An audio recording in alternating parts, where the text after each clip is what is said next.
The intermission took place earlier than I expected at the recent staging of Macbeth by the Webster University Conservatory, before the banquet scene in which the ghost of the murdered Banquo appears to Macbeth and only Macbeth.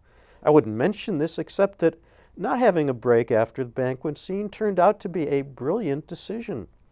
The last 24 lines of this scene, after everyone but Macbeth and his lady have exited, were the key turning point in this production. Up to this point, Macbeth had scruples that were at war with his ambitions. Mike Andrews' portrayal of Macbeth made sense of his vacillations. Sigrid Wise's Lady Macbeth, in contrast, was fixated on achieving power. Her drive seemed amoral rather than evil in a commanding interpretation. At the end of the banquet, however, when the couple's achievements are in jeopardy, Lady Macbeth was overtaken by remorse. The exact same prompting made Macbeth remorseless. The lines don't say this, but the change in the characters could not have been clearer than in the performances by Andrews and Wise under Bruce Longworth's direction. From this point on, everything that happened in the rest of the play unfolded with inexorable logic, even Macbeth's participation in the massacre at Macduff's castle.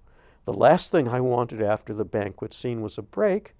The doubts I sometimes have about the fates of these characters did not have a chance to surface, thanks to Longworth, Andrews, and Wise. Another completely convincing element of this interpretation was the prominence it gave to Malcolm, the rightful heir to the Scottish throne. Early in the play, I was struck by the resoluteness of Austen Danielle Boehmer's Malcolm, and the character got stronger and stronger as Scotland's need for deliverance grew. As the witches, Annie Barber, Madeline Purchas, and Leah Russell were just as persuasive when they were in control as they were when they were possessed. Matthew Brent Luber made the Porter scene the bravura piece it ought to be in a play in which intoxication is such an important theme. Robbie Ashurst's scenic design described a ritual circle for the action to take place in, with towering monoliths upstage and stumps of monoliths downstage. Jordy Van Esse's projection design made striking use of the rear columns.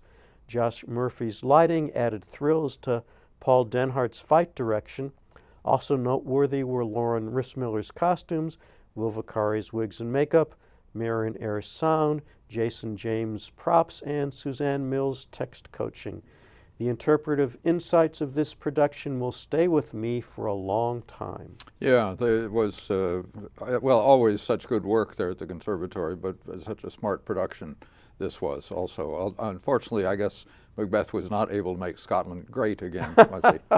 I guess not, but maybe Malcolm will.